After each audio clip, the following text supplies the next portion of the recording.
네. 1강의 강의를 열 말씀을 먼저 선포하도록 하겠습니다. 성부와 성자와 성령의 이름으로 에제키엘서의 말씀입니다. 그분께서 또 나에게 말씀하셨다.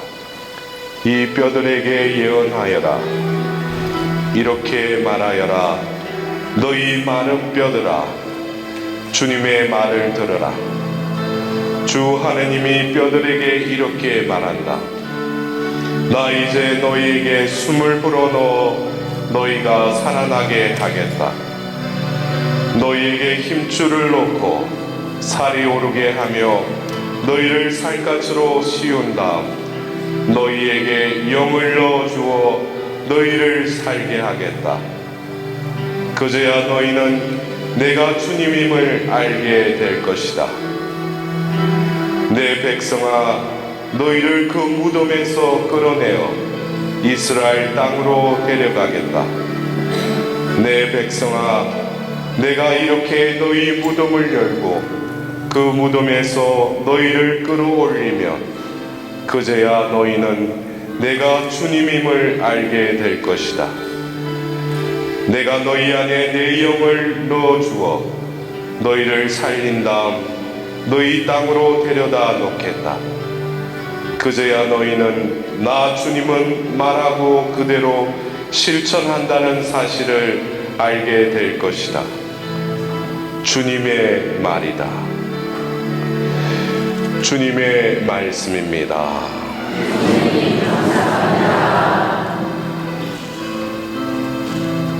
구약에 당신께서 몸소 부르시어 계약을 맺으신 그 이스라엘 백성들을 가나안 땅으로 이끌으셨지만 또한 그들이 그 땅에 합당하지 못한 존재로 살아가기에 70년이라는 유배 시기를 또한 허락하시고 예비하셨던 주님, 그 유배 시기에 한 예언자 에제키엘을 통해서 당신의 그 예언의 말씀을 전하게 하셨고 또 환시를 통해서 당신께서 이루고자 하시는 그 실천하심을 온전히 드러내셨으니 오늘 우리 가운데 선포된 이 말씀이 이 자리에 또 이 지역에 온전히 이루어질 수 있도록 우리가 육신의 이 허울이 우리를 또 덮고 있듯이 이 세상에 보이지 않는 장막이 우리를 탄식하게 만들듯이 주님, 진정 우리를 다시금 살아나기 위해 우리가 머물고 있는 그 무덤에서 탈출할 수 있도록 저희들을 이끌어 주십시오. 인간이 인간됨을 이루게 하신 당신의 그 생명의 숨이 우리를 닿음으로써 생명체가 되게 하였듯이 이 말씀의 그 생명력이 오늘 이 자리에 있는 당신의 자녀들의 그 존재에 닿아서 다시금 이들이 되살아나게 하여 주소서. 이들이 진정 생명체가 될 수 있도록 회복시켜 주십시오. 당신이 보시니 참 좋았다라는 그 창조 때 모습으로 회복시켜 주십시오. 어머니신 마리아여, 생명 그 자체이신 분을 온전히 잉태하시고 낳아주셨던 어머니 마리아께서도 오순절 다락방에서 그 제자들을 다시금 영으로 거듭 태어나게 해주신 산파의 역할을 하셨던 어머니신 마리아여, 이 시간 한 사람 한 사람을 당신께 봉헌드리오니 어머니의 정구하심으로 진정 이들이 생명체로서의 삶을 살아갈 수 있도록 진정 추구하는 생명이 하나님으로부터 온 생명으로 나아갈 수 있도록 저희들을 위하여 특별히 기도하여 주십시오. 천상의 모든 군대들과 저희 각자들에게 맡겨주신 수호 천사들도 특별히 이 시간 저희들을 위하여 빌어주십시오. 이 모든 기원들을 우리 주 예수 그리스도를 통하여 비나이다. 네. 그래요.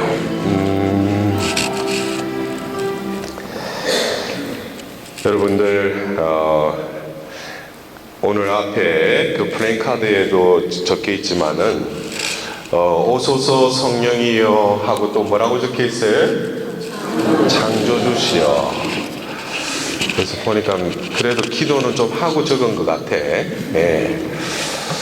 어쩌면 하나님의 그 당신의 드러내심은 바로 성경의 그 시작을 바로 창조의 사건으로 이 성경을 적게 하셨죠.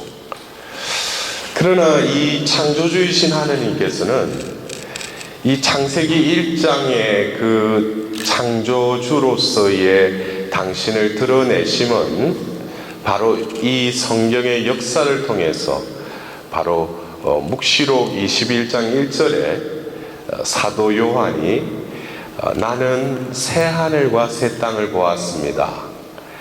그 이전에 하늘과 땅은 뭐라고 해요? 사라졌다고 그랬어요.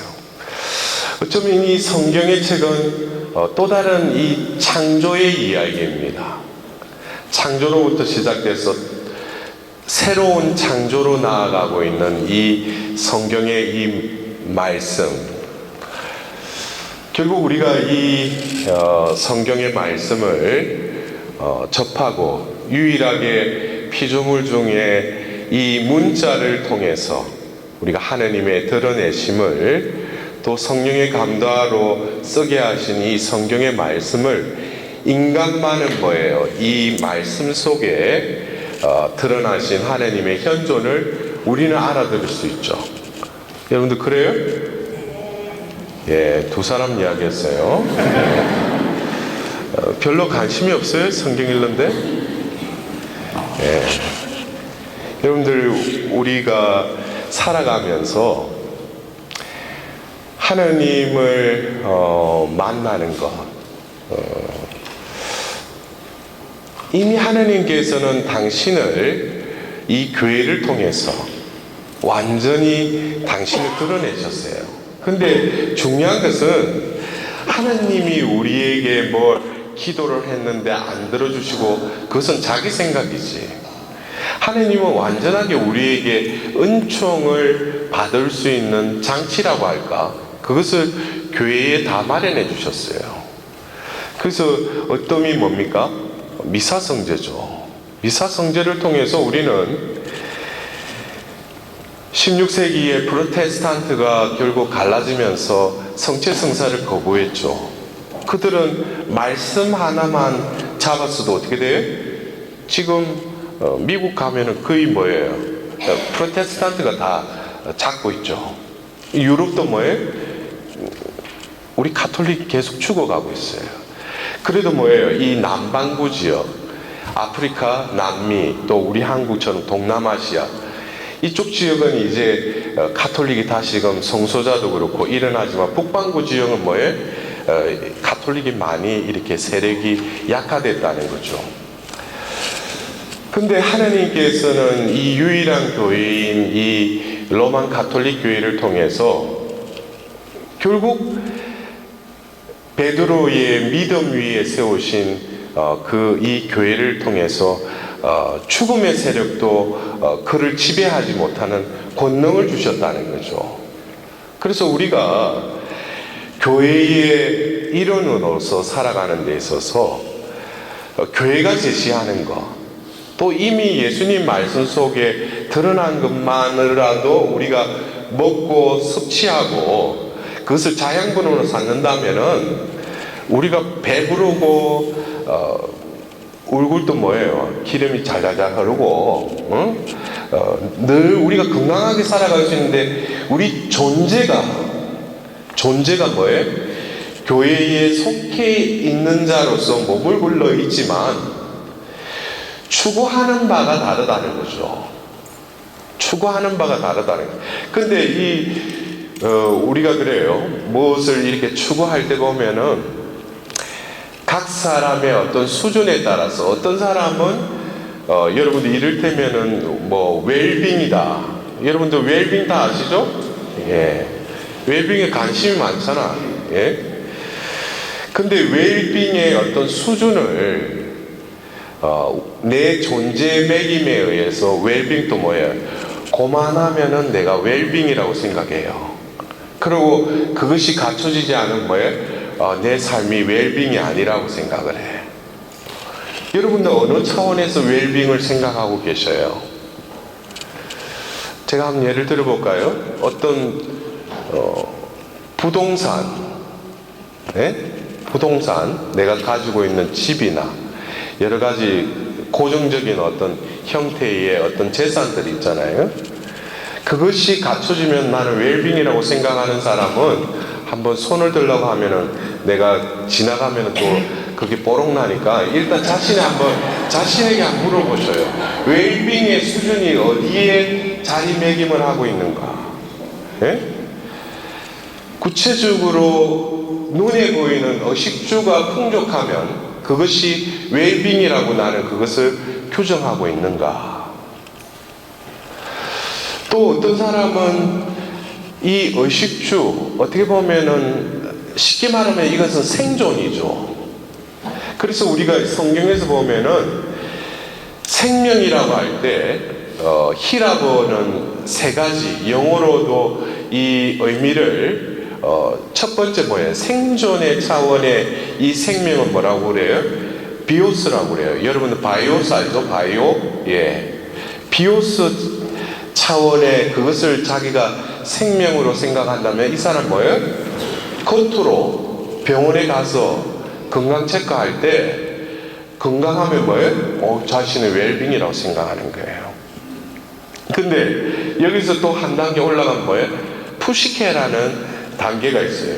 여기는 같은 생명을 뜻하기도 하지만 이거는 혼적인 단계, 사이키라고 그러죠.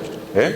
그래서 자신이 요즘 뭐 한간에 이 캐리스마틱 이 운동으로 인해서 70년대부터 또 각광을 받았던 어떤 상담학, 예? 상담 심리, 예? 이걸 통해서 많은 사람들이 뭐예요? 그 심리적으로 자신의 어떤 웰빙을 또 추구해 볼까 해서 여러 가지 우리 교회 안에서도 어떤 그런 심리학적인 것이 많이 이렇게 들어와 있죠. 그러나 우리의 생명이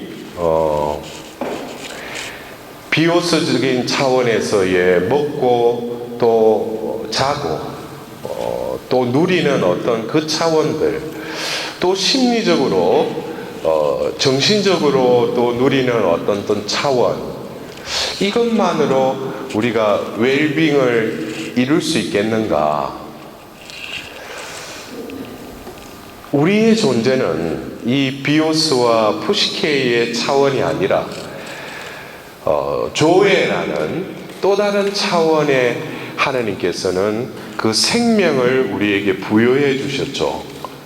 그것에 대해서 우리가 창세기 1장에 보면은 당신의 모습대로 우리와 비슷하게 만든 존재가 뭐예요? 바로 사람이라는 존재죠. 그것이 바로 성경에서 말하는 첫 번째 형상적인 차원에서 인간을 어떻게 지으셨다는 거예요? 당신의 모습대로 우리와 비슷하게, 우리라는 것은 여기서 삼위일체적인 하나님을 드러내는 거죠. 그래서 창세기 1장을 통해서 인간은 뭡니까? 하나님의 모습이라는 거예요. 여러분들 한번 옆에 분들 한번 보십시오. 예, 예, 과연 그래요? 예, 네.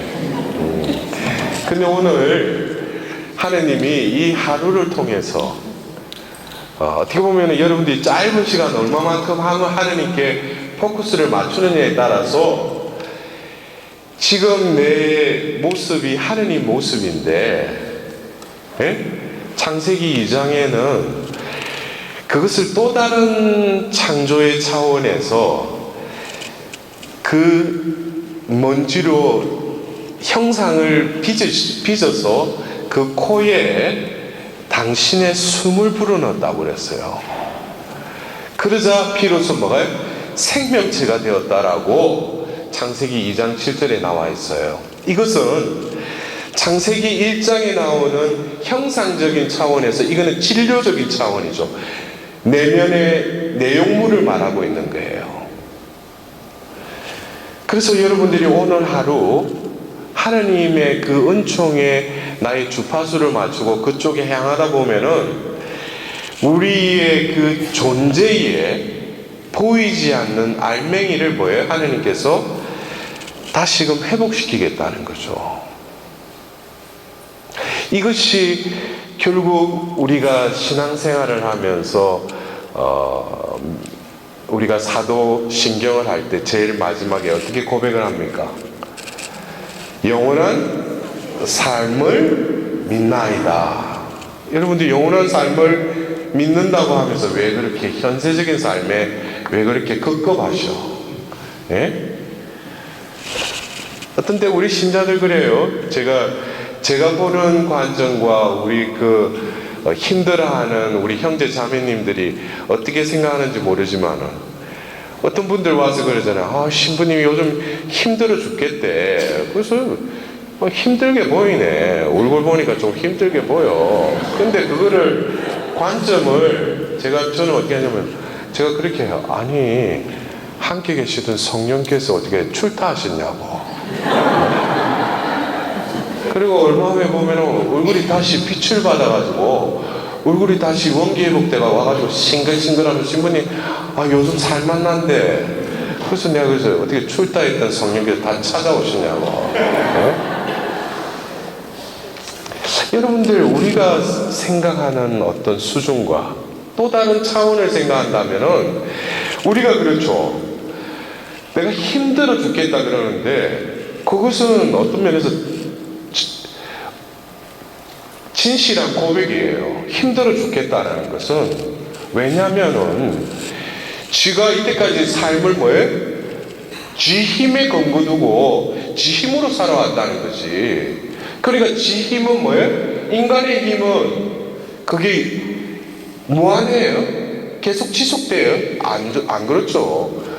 어떤 상태에 따라서 업다운 하잖아요. 저도 보면 지금 어떤 육체적인 그거로 인해 가지고 이렇지만 내가 힘들다 이럴 때 뭐겠어요? 우리는 내 힘으로는 되지 않구나라는 것을 깨닫을 때 이거보다 더 원대한 힘의 주인이며 힘의 원천이신 하느님께로 나아가서 그 힘 자체이신 분에게 뭐예요?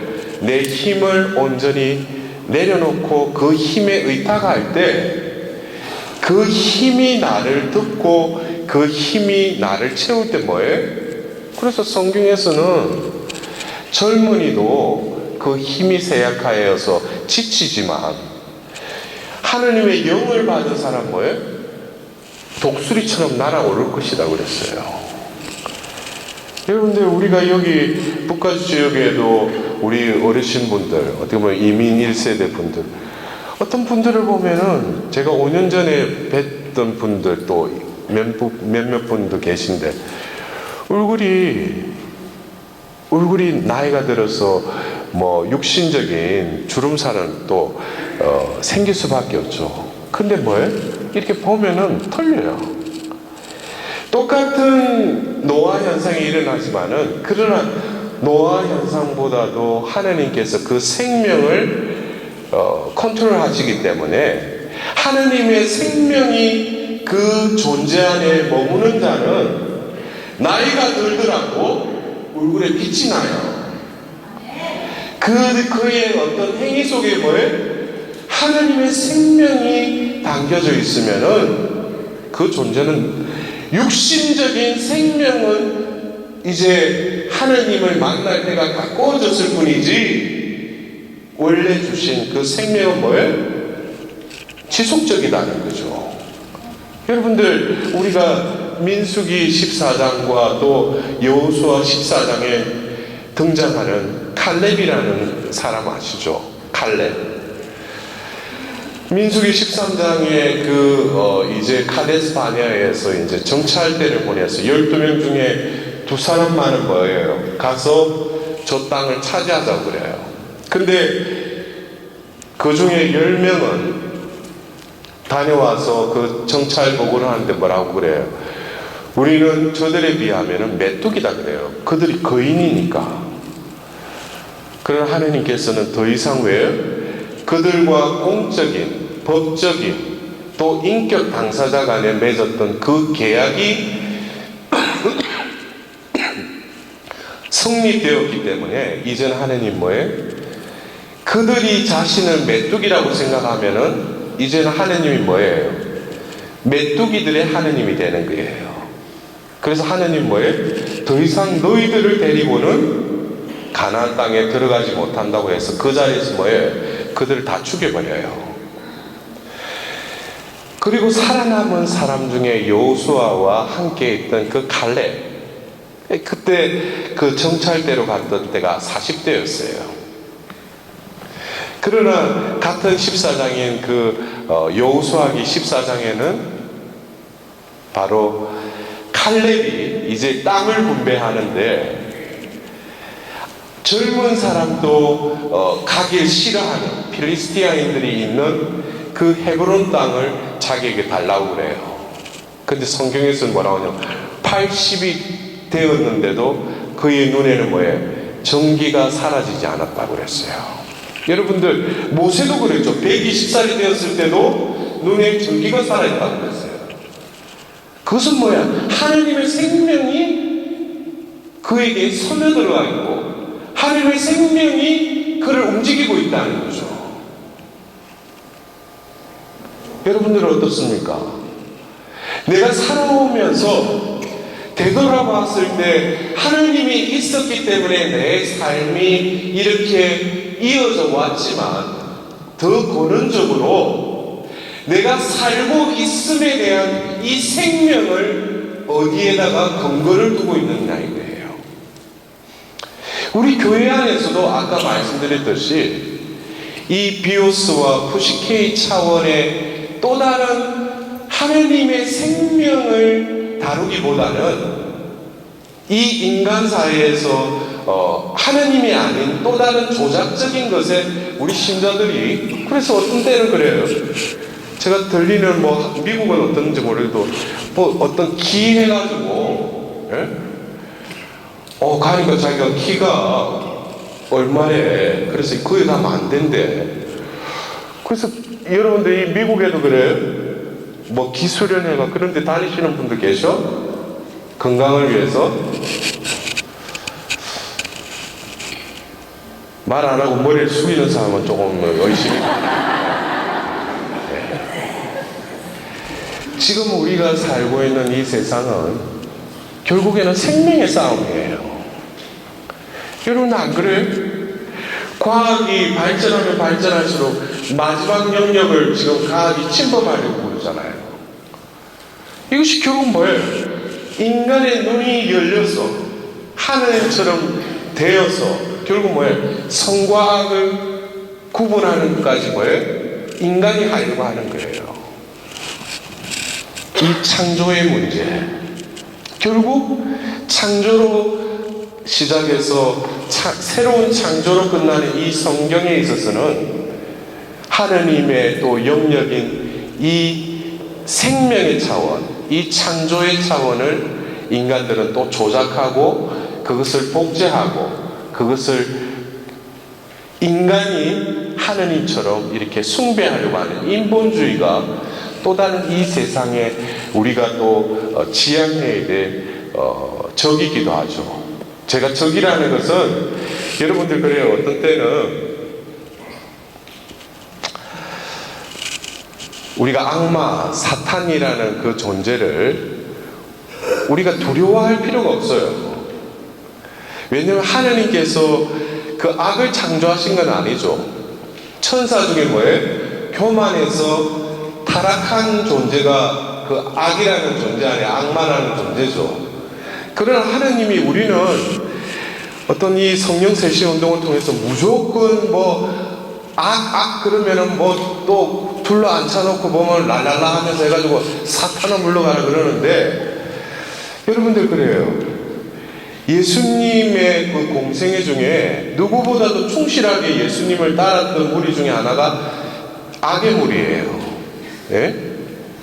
그러나 어떤 때는 사람들 안에 들어가 있기도 했죠.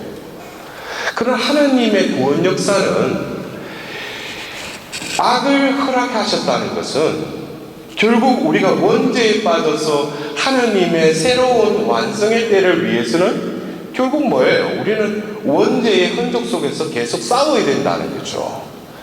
그러나 그러한 싸움 속에서 결국에는 우리가 살고 있는 이 21세기에 결국 우리가 여러 가지 방법으로 이 사탄과의 싸움에 있어서 우리가 경각심을 가지고 다시금 주의를 기울여야 될 것은 다른 문제가 아니라 우리 존재의 문제라는 거죠. 우리 존재라는 거죠. 제가 지난해 그 남가주 성령대회에 갔을 때 어쩌면은 보통 여러분들 제가 그거를 우리 성령대회의 어떤 위상을 비하시키는 것이 아니라 시간이 지나다 보니까 이상하게 조금 그런 쪽으로만 이렇게 치우쳐버린 그러한 상황들 속에서 한국은 더 그렇고, 제가 더 그렇다면은 여러분들이 잘난 것 같죠. 근데 여러분들이나 한국이나 유럽이나 별반 차이 없어. 근데 제가 그때 일강으로 했던 주제가 뭐냐면은 제가 고등학교 때 읽었던 에리 프롬의 Having or Being이라는 그것이 저에게 와닿았어요.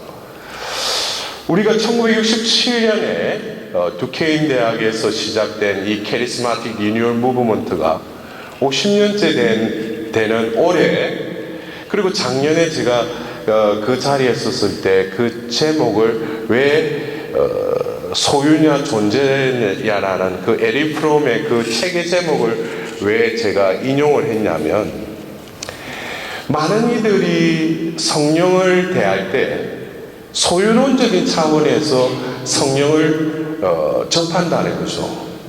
특히 은사적 성령 세신에 있어서 우리가 성령 세미나를 할 때 5강의 때 뭐라고 그래요? 무슨 은사를 청합니까? 그러죠. 여러분 다들 성령 세미나 받으셨잖아요. 그죠?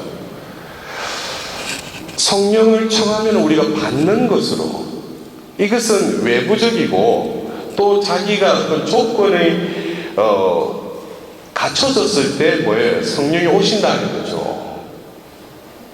이것은 내가 주인이고 내가 컨트롤한다는 거죠. 하나님을. 그래서 자칫 잘못 생각하면 뭐겠어요? 그래서 한국에서도 많은 성령 기도회가 이제 문을 닫아요. 그리고 남아있는 데를 가보면은 아직까지 뭐예요? 제가 그것을 비하하는 게 아니라 여러분들 분명히 아셔야 돼요. 원래 성령께서 이끌어 오신 이 성령 세신 운동이라고 그러죠. 이것은 성령께서는 당신께서는 이래 이끄시려고 해도 결국 뭐예요? 판단기에 그 이스라엘 백성처럼 자기 눈에 옳은 대로만 행했기 때문에 이게 변질이 돼버린 거죠.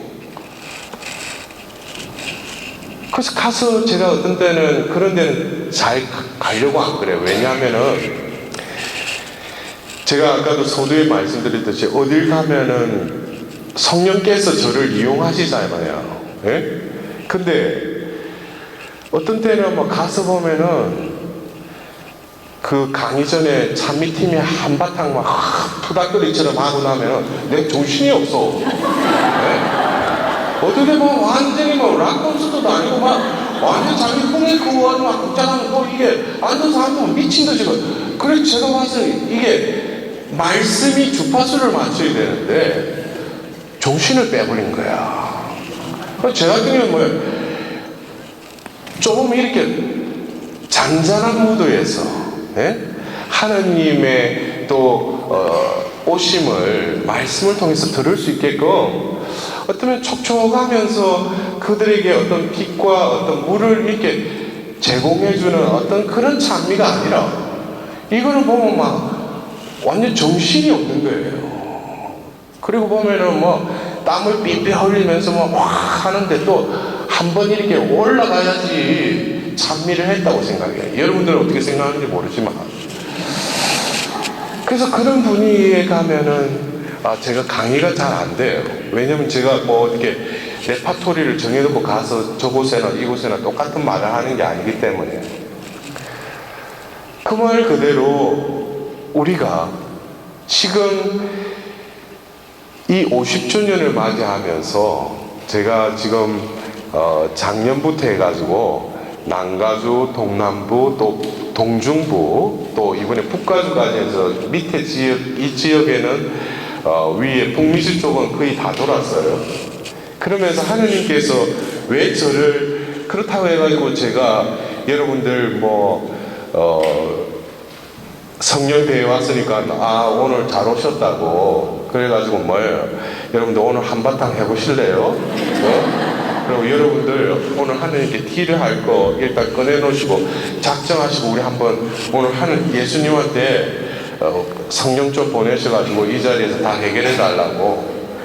한때 저도 그렇게 했어요.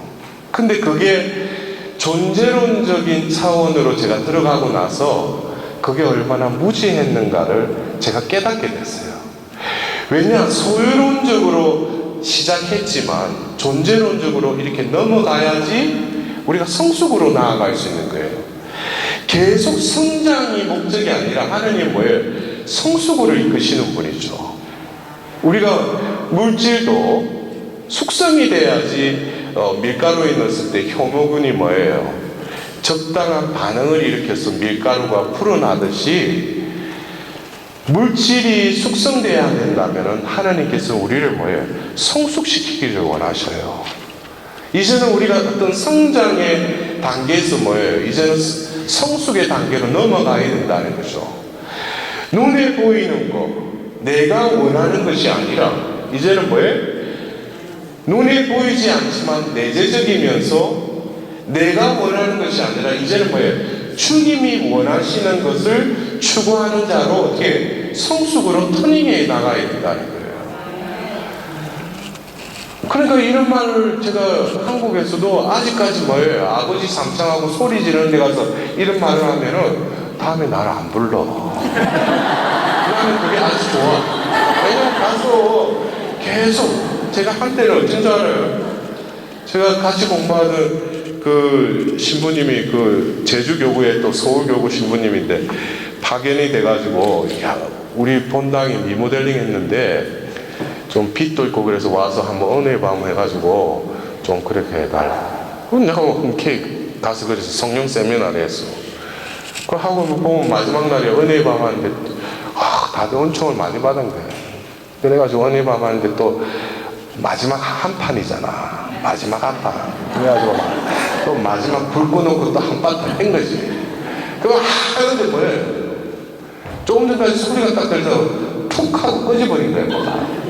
보니까 스피커가 다 찢어져 버리고. 그것도 리모델링 해가지고, 새로 이제 해가지고 다 난간을 해가지고, 내가 빛 좀 깎을까 싶어가지고, 친구 신부 불러가지고 했는데 뭐예요? 소리를 워낙 세게 질러가지고 그 스피커가 다 터져버려요. 그래서 제가 뭐 강사비도 안 받고 미안하다, 내가. 제가 한때는 또 그렇게 됐어요. 근데 중요한 것이 내가 성령이 내 안에 계시고 또 성령께서 영원한 생명의 하나님의 영이시라면 내 존재도 뭐예요? 시간이 지나면 지날수록 추구하는 바가 이제는 업그레이드 되어야 된다는 거죠. 아직까지도 내가 감지하는 영역, 또 내가 조금 인지할 수 있는 차원, 어쩌면 그것은 하나님이 우리에게 추구하라는 그 영역, 조에의 영역이 아니라 비오스와 푸시케의 영역에 우리는 하나님을, 신이신 그분을 끄집어 내려가지고 그것을 해결해 달라고 하는지 모른다는 거죠. 하나님은 하나님답게 해드려야 돼요. 하나님은 이 세상을 창조하신 분이셔요. 세상에 강한 이 하나님의 창조를 모방하고 또 그것을 흉내내려고 하지만 무에서 유는 창조하지 못하죠. 하나님의 그 창조의 그 능력, 하나님의 창조의 그 파워, 오늘 어쩌면 이 지역에서 주제 성경 구절로 정한 너희를 살아나게 하겠다, 이것을 여러분들 그냥 살아나게 하겠다, 그러니까 뭐 살아나게 하겠다, 그래 내가 요즘 만성 신경통 때문에 오늘 허리도 아프고, 근데 오늘 이걸 한번 딜을 해가지고 한번 안수 때 이게 살아나게 하겠다는 거예요. 내가 지금 보면 이렇게 지금 경제적으로 뭐가 힘든데 이거 해결해 달라고, 이게 살아나게 하겠다는 거예요. 하느님이 살아나가게 하겠다는 건 뭐예요? 인간 본래의 존재로 내가 회복시키겠다는 거죠. 창세기 2장 7절의 그 상태가 오늘 이 자리에서 다시금 재현된다는 거예요. 아멘. 새로운 창조가 오늘 이 자리에서 이루어지리라 믿습니다. 하나님 미리 감사드립시다. 네, 박수로.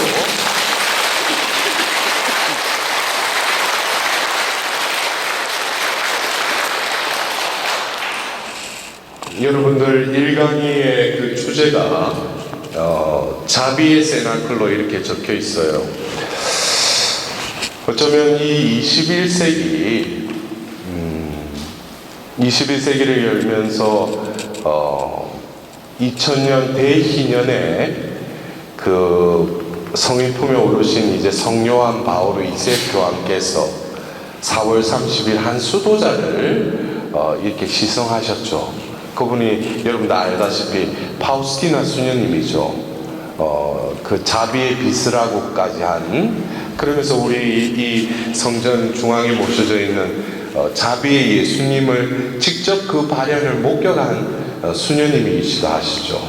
그리고 우리가 오후 3시부터 1시간 동안 자비의 성시간을 가지라고, 그래서 여러분들 알람 맞춰놓고, 얼마나 자비의 기도는 또 간단하잖아. 목주기도보다 초스피드를 해가지고 다다다 하면 한 3, 4분? 그리고 양으로 또 송구하는 우리 장로님들 같은 건 또 양손에 묵조 들고 보고 또 이렇게. 근데 지금 이 시대는 뭡니까? 어쩌면 우리가 그 시대에 하나님의 그 원하시고 또 이루시고자 하는 그 뜻이 있다는 거죠. 근데 특별히 제가 지난해 2015년 프란체스코 교황님께서 2000년도에 바로 대희년, 새로운 새 천년기가 시작하는 때에 대희년을 발표하셨는데 채 15년도 지나기 전에 또 희년을 선포하셨어요. 근데 그 희년이 특별 희년이라고 하셨어요. 근데 또 그 특별 희년 앞에 뭐라고 적혔어요? 자비의 특별 희년이라고 그랬어요. 여러분들 우리가 알아들어야 돼요, 이거를. 그러나 뭡니까? 들어도 보아도 듣지 못하고 보지 못하는 게 우리의 영적인 불감정으로부터 교회에서 무슨 말을 해도 아무런 감각이 없어요. 왜? 웰빙이라는 자신의 차원에만 머물러 있기 때문에. 교회는 뭡니까? 우리 영혼의 구령을 위해서 구원의 방주로 우리를 어디로 이끌어가요? 구원의 폭으로 우리를 이끌어가기 위한 것이 교회죠. 그러면 교회에서 우리가 속해 있다면은 교회는 뭡니까? 이 시대의 징표와 하나님의 뜻을 교황을 통해서, 교회를 통해서 뭐예요? 반포하시고 가르치시는 거죠. 우리는 그것에 기담하여서 무슨 세상적인 대통령이 누가 뽑히고 안 뽑히고 이거 하느님이 다 컨트롤하시죠. 우리는 하느님이 원하시는 뜻을 알아들을 줄 알아야 돼요. 또 볼 줄 알아야 돼요. 그래서 하느님께서 특별히 작년에도 보잘것없는 저를 통해서 그 자비 기념에 우리 한국교회에서 뜬금없이 저에게 섭외가 온 거예요. 자비 기념 특별 기획으로 어떤 강의를 좀 해달라고 그래서 저는 그래서 제 이름이 들어가는 건 별로 원하지 않는다. 그러니까 신부님 왜 그러셔요? 이 평화방송 해가지고 스타 강사로 했던 신부님들 다들 이 코스로 지나가는데 저는 그 신부님들은 어떻게 보면은 또 전할 말씀이 있으신가 본데 저는 솔직히 제가 전하는 차원이 아니라 저는 뭐예요? 저는 하나의 도구일 뿐이고 이 세상이 특히 이 교회에 속한 자들이 이 시대의 하느님 말씀 이 시대의 그 징표를 깨달았으면 좋겠다고 내가 먼저 그거를 깨달았기 때문에 그것을 그냥 전해주는 것 뿐이라고. 그래서 거기에 자꾸 제 이름이 들어가면 뭐예요? 어느 신부의 말씀이라고 생각해요. 그거는 아니죠. 저는 그래요.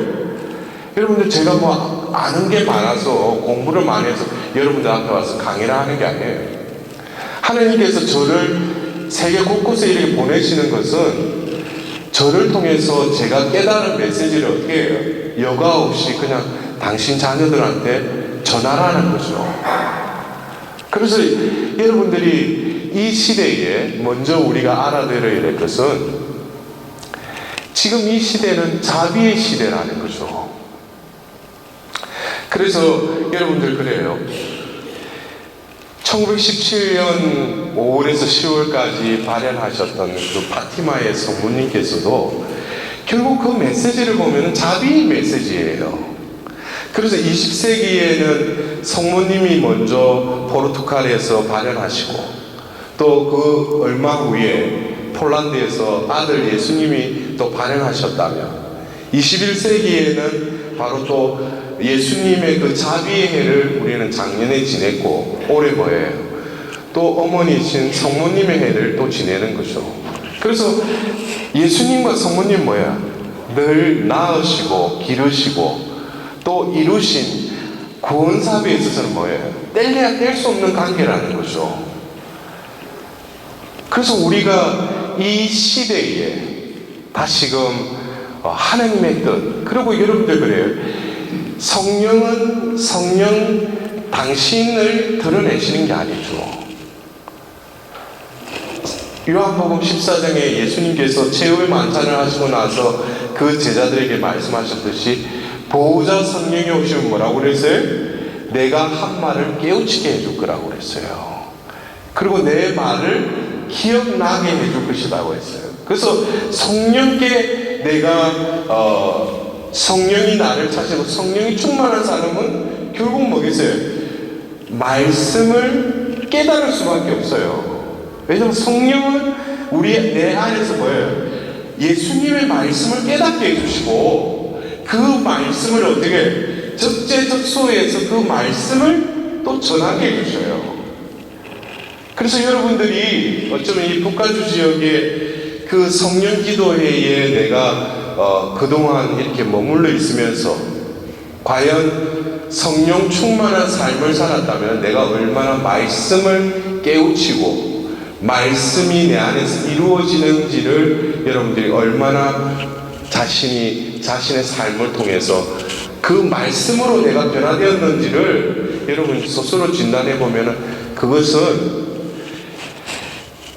성령이 나를 가득 채우고 나서 표현의 능력에 따라서 왜곡을 하였다라는 그 사도행전 2장 4절의 말처럼 성령께서는 내 혀를 컨트롤 하셔요. 성령이 나에게 임하셨다면 그러면은 성령이 왔다가 불청객이니까 또 내보냈다가 또 들어왔다가 나갔다 하는 사람 보겠어요? 말하는 걸 보면 알아요. 저 사람이 성령을 제대로 받고 성령이 머물러 있는 사람은 말하는 걸 보면은 분명히 알 수 있어요. 왜? 성령께서는 그 혀를 컨트롤 하시기 때문에. 아직까지 이 언어로서 아직까지 그것에서 벗어나지 못한 사람은 뭡니까? 아직까지 성령께 속한 사람은 아니라는 거죠. 예, 어느 자리에 가면 오소서 성령이 하는지 모르지만 성령께 완전히 속한 사람은 아니라는 거예요.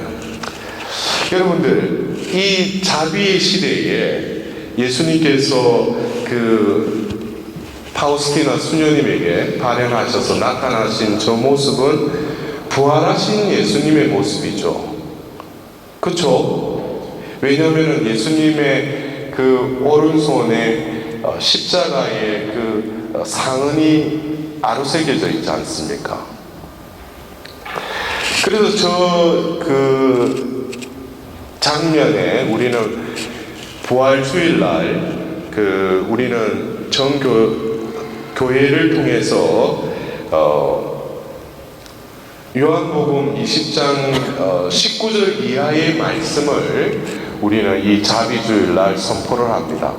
여러분들 다들 알다시피 그 예수님께서 나타나셔서 너희에게 평화가 있기를 하고 이렇게 세 번에 걸쳐서 인사하시고 나서 자신의 손과 옆구리를 보여주시고 나서 이어서 뭐예요? 예수님께서 숨을 내쉬면서 성령을 받아라 그래요. 여러분들 기억나시죠? 예. 그리고 예수님께서 이어서 너희가 누구의 죄든지 용서해주면 그가 용서를 받을 것이고 그대로 두면 그대로 남아있을 것이다 라고 말씀하셔요. 근데 제가 이 말씀을 저는 예수님께서 성령을 받아라 하고 이어서 이 말씀을 하셨다는 거죠. 그렇다면은 너희들이 성령을 받아라 그러면 성령을 우리가 받으면은 우리 안에 이러한 현상들이 드러날 것이라는 거죠. 너희가 누구의 죄든지 용서해주면 그가 용서를 받을 것이다. 여러분들, 여기서 우리가 같은 성령이지만 이 요한복음 20장 22절에서 23절의 이 말씀은 예수님이 숨을 내쉬면서 부활하신 예수님께서 당신의 성심을 통해서 뿜어져 나오는 그 빛은 바로 물과 피의 자비라고 파우스티나 수녀님에게 말씀하셨죠. 결국 이 피와 물로 우리에게 비춰진 이 성화의 모습은 바로 이 요한복음 20장 22절에서 23절의 말씀으로 우리에게 성령은 그 자비를 어떻게 임하신다는 거예요. 성령을 통해서 임하신다는 거죠. 그렇다면은 이 요한복음 20장 22절의 성령은 바로 무슨 영이냐면은 자비의 영을 말씀하시는 거예요. 왜? 이 자비의 영을 우리가 받으면 어떻게 된다고요? 누구의 죄든지 용서하면 그 죄는 용서를 받겠다 이거예요. 여러분들, 결국 자비는 뭡니까? 자비는 죄와 우리가 죄를 지었음에도 불구하고 벌을 내리시지 않고 그냥 무상으로 우리 죄를 그냥 용서해 주는 거, 이것이 뭐예요? 하느님의 속성 중에 이게 자비죠. 그래서 자비를 동전의 양면으로 생각하면 한쪽이 자비라면은 한쪽이 뭐예요? 죄라는 거죠. 그래서 왜 예수님이 성령을 받아라 하고 이어서 이런 부연 설명을 하셨는가? 이것은 다시 의역하자면은 결국 뭐예요? 너희에게 자비를 베풀어 주겠다는 거죠. 이해가 되십니까? 예. 그래서 제가 이 세나클이라는 이 의미는, 우리는 보통 세나클 다락방 하면은 성모님과 함께 있는 그 오순절 다락방을만을 생각을 해요. 근데 우리가 공간복음에 예수님이 이천방이라고 어펄룸이라고 하는 그것을 파스카 음식을 나누기 위해서 그들에게 그 도성 안에 들어가 보면 누구누구에게 가서 우리 선생님이 파스카 음식을 나눌 방을 마련해. 근데 가서 보니까 뭐예요? 그 방이 이미 마련되어 있었다라고 성경에는 전하고 있어요. 그래서 이 어플로 2층 방이기도 하고, 이 방에서는 여러분들 잘 알다시피 이곳에서 뭐가 먼저 제정이 됐어요? 성체성사가 제정이 됐죠. 예수님이 파스카 음식을 나누면서 성체성사를 제정하시죠. 그 다음 뭐예요? 제자들의 발을 씻겨주시죠. 그리고 세 계명을 주시죠. 그리고 성령을 약속하시죠. 그리고 자신을 위해서, 제자들을 위해서, 제자들의 말을 믿는 이들을 위해서 또 기도하시는 장면. 그것이 요한복음 14장에서 17장에 거쳐서 예수님께서 그 세나클에 머무시면서 하신 일이라는 거죠. 그리고 예수님께서 바로 순환하러 가시고 죽으시고 묻히시고 부활하신 그 부활 첫째 날, 주간 첫날 저녁에 예수님이 그들 가운데 나타나셨는데 어디에 나타나셨어요? 바로 이 세나클에 나타나셨다는 거죠. 그곳은 그냥 그들이 모여서 두려움에 휩싸여서 그 문을 닫아 걸고 있었다고 성경은 전하고 있어요. 근데 그곳은 바로 뭐예요? 예수님께서 성체성사를 세우시고 당신의 자신들의 발을 씻겨주신 그 동일 장소이기도 하다는 거죠. 그래서 제가 오늘 오전에 이 자비의 세나클로 우리가 먼저 들어갈 때, 이것은 바로 예수님의 파스카를 이루시고 나서 우리에게 주신 선물이 바로 죄와 죽음의 그 세계를 처이기시고 승리하셔서 우리에게 베푸신 게 뭐예요? 하나님의 자비라는 거죠. 그것을 바로 우리는 이 자비의 세나클로 들어가면서, 제가 이제 마지막으로 우리가 이 요한복음 20장 19절 이하의 이 자비의 세나클로 우리가 이 오전에 우리 공동체가 함께 들어감으로써 예수님의 그 부활하심을 우리 가운데 나타나신 그 자비의 예수님과 더불어서 그 예수님을 만나고 또 우리에게 불어넣어 주신 그 숨을 통해서 여러분들 각자 안에 우리가 그렇습니다. 제가 그 전에 상처하면은 아직까지도 우리 교회 안에서는 상처를 희비하고 또 한번 엄미했다가 또 뒤집었다가 또 한번 또 했다가, 그래서 우리 신자들 중에도 보면 상처하면은 이제 세뇌가 돼가지고 어디 가면은 내 상처 때문에 그래 상처. 여러분들 몇몇 좀 상처파가 있으신가 보네요. 여기에 여러분들 상처에 대해서 저도 과거에 어떤 내적 치유원사로 인해서 많은 이들의 어떤 상처들, 그런 부분에 대해서 또 어떤 여러 가지 치유하고, 근데 21세기의 어떤 이 자비의 시대가 또 오고, 그 자비의 어떤 이 무드 안에서 제가 언젠가는 한번 그 강의에서 자비와 상처요, 자비와 치유에 대한 것을 좀 이렇게 견주면서 이렇게 한번 강의를 한 적이 있어요. 치유는 여러분들 우리가 여러 예수님의 치유 그러지만 그것이 이 캐리스마틱 이 무브먼트의 치유 원사를 통해서 하나님께서 치유를 시켜주셨지만 이것은 은사를 통한 치유라는 거죠. 아시겠어요? 예, 은사를 통한 치유예요. 근데 이 자비는 교회 안에 이미 죄를 거저 용서하는 하나님의 자비는 은사뿐만 아니라 여러 가지를 통해서 우리를 회복시키고 치유하는 것은 이미 교회 안에 다 마련되어 있다는 거예요. 대표적인 게 뭡니까? 고해성사죠. 그래서 예수님은 자비의 성사로까지 하죠. 고해성사를. 그래서 자비의 예수인 내가 고백을 하러 오는 너희들을 기다리고 있다고. 근데 우리가 그래요. 자칫 소유론적인 관점에서 하나님에게 내가 이 병을 가져와서 낫게 해달라고 그래요. 하나님께서 낫게 해주시죠. 어떤 치유의 은사를 가진 사람을 통해서 낫게 해주셔요. 근데 자칫 그 현상을 보면은 하나님을 뭐예요? 자신이 필요한 것을 하나님께 들어달라고 그러죠. 근데 우리는 하나님께 내가 원하는 걸 들어달라고 기도하지만 하나님이 원하는 것이 나를 통해서 이루어달라고 퍼센테이지를 얼마만큼 두고 여러분들이 기도하셔요? 매번 내가 원하는 걸 들어달라고 그러죠.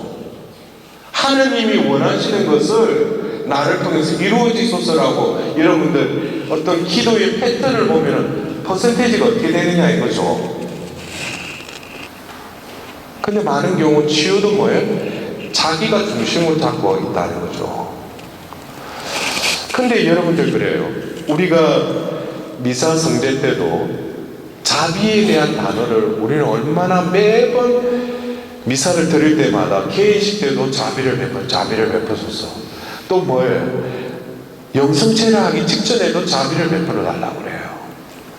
근데 진정 내가 자비의 그 의미를 깨닫고 다윗의 자손이신 예수님 저에게 자비를 베풀어 달라고 할 때 그들은 눈이 뜨였어요. 나병이 나았어요. 그러나 우리는 뭐예요? 교회의 전례문으로 백부장의 그 고백을 우리는 똑같이 하죠. 한 말씀만 하소서 제가 곧 나으리다 라고 성체를 영해요. 우리가 제대로 성체를 영하면 뭐예요? 치유가 완벽하게 일어난다는 거죠. 그것도 내가 앓고 있는 병이 아니라 뭐예요? 내 존재 자체가 나음을 만든다는 거죠. 근데 왜 이런 것들이 우리가 그러는가? 여러분들 특히 우리가 성령 쪽에 속한 분들이 그래요. 상처 하면 너무나 예민해요. 그래 조금 하면 내 상처 받았대. 그래서 제가 그거를 보니까 상처를 이렇게 이해하고 있구나. 여러분들 안 그래요? 어떤 상황에서 상처가 생길 수 있는 상황이 있었어요. 근데 근본적으로 그 상처를 받아들이면 나지 누가 상처를 이 상처받으라 하고 있잖아요. 이렇게 내 안에 넣어준 사람 아무도 없어요. 내가 받은 거예요. 제가 그런 비유를 하는 게 그래. 옛날에 우리가 6.25 사변 일어나가지고 우리 또 어르신분들 그렇잖아요. 그때 가난하지 않을 수가 없어요. 왜냐면 전쟁 이유니까. 근데 유별나게 또 가거에 또 와가지고 막 음악 좀 이리리 하고 보면 뭐예요? 눈 감아라 그러고 가거에 보면은 아픈 상처 도우려면 또 하필이면 그 자매는 또 뭐예요? 6.25 사변 때 그 아픔. 지금 세월이 얼마나 지났는데 또 가난했던 거 그거 어쩌서 하는 거예요 그거 그 순간에 뭐예요? 이 사람은 오마이 상처하고 보면 상처를 뭐예요? 거의 내가 받아들인 거예요. 그래서 우리는 뭐예요? 상처받았다 그러지. 상처받았다. 그래 여러분들 그래요. 똑같은 상황 속에서도 내 상처받았다. 그럼 네가 받은 거지 내가 준 건 아니라는 거지. 여러분들 거기에 대해서 분명히 내가 알아차려야지 이 상처의 딜레마에서 헤어나올 수 있다는 거예요. 그리고 하나님 치유의 밤이 돼가지고 모이면 뭐예요? 거기서 틀림없이 등장하는 게 뭐예요? 또 상처지. 그럼 뭐예요? 또 받았을 뿐만 아니라 그거를 내 마음에 그 금고에 아주 럭시리한 금고에다가 또 수십 년 동안 또 딱 정리해놓고 딱 상처 공부해가지고 딱 집어넣어놨어. 그럼 또 뭐예요? 또 그나마 강사가 여러분들 5살부터 10살까지 상처를 딱 떠올려. 그러니까 막 떠올리지도 않는데 계속 떠올리라고. 그러니까 옆에 사람이 그러니까 자기도 그 상처 있는 거 아니야. 그럼 또 뭐예요? 그 상처 끄집어내가지고 또 별의별 상처 있잖아. 그래가지고 막 내가 막 한바탕 울고 그리고 와, 나 치유받았네. 그리고 뭐예요? 또 다시 집어넣어. 무엇을 기대하면서 마음의 치유방을 기약하면서. 여러분들, 이것을 그냥 성령을 성령 하느님이셔요. 성령을 어떻게 우리가 그분을 어떻게 그렇게 대할 수 있냐 이거죠. 그리고 우리가 자비의 시대에 하나님의 자비를 우리가 깨달았다면은 내가 이때까지 살아왔던 그 내 일생이라는 그 삶의 어떤 해석을 있잖아요. 저 자신도 그랬어요. 그 전에 자비를 모를 때에 내가 해석했던 과거의 내 역사라고 하고 그것이 내 인생이라고 해석됐던 내 스토리가 하나님의 자비의 빛이 내 인생에 비추임을 받고 다시금 하나님의 그 자비의 빛에 의해서 내 인생을 이렇게 다시 재조명해 주시니까 내 인생은 완전히 다르게 해석해 주셨어요. 내가 돌아보고 내가 해석한 인생은 뭐예요? 그때 왜 그런 일이 나에게 일어났는가? 나에게 그런 아픈 내 기억들이 왜 그때 상처를 받아 있는가? 근데 하나님의 자비는 그 시간에, 그 상황에 가장 풍성하게 임하셨다는 거죠. 내가 해석하는 내 인생의 의미가 아니라 시편 139편에 매한 나를 알고 계시는 자비의 하느님께서는 내가 부르짖던, 내가 기도하지 않았던 늘 나와 함께 계셨을 뿐만 아니라 어둠의 골짜기에 내가 그 주저앉아 있을 때 하나님 뭐예요? 가장 가까이 나와 함께 있었는데도 불구하고 뭐예요? 내가 그것을 알아차리지 못하였을 뿐이라는 거예요. 결국 뭡니까? 내가 규정하는 그 상처, 기억들, 그것에 얽매인다는 것은 어떻게 보면 내 인생 스토리를 아직까지 내 해석, 내 주인으로 내 인생을 해석하고 있다는 거예요. 그러나 하나님이 이 생에 나를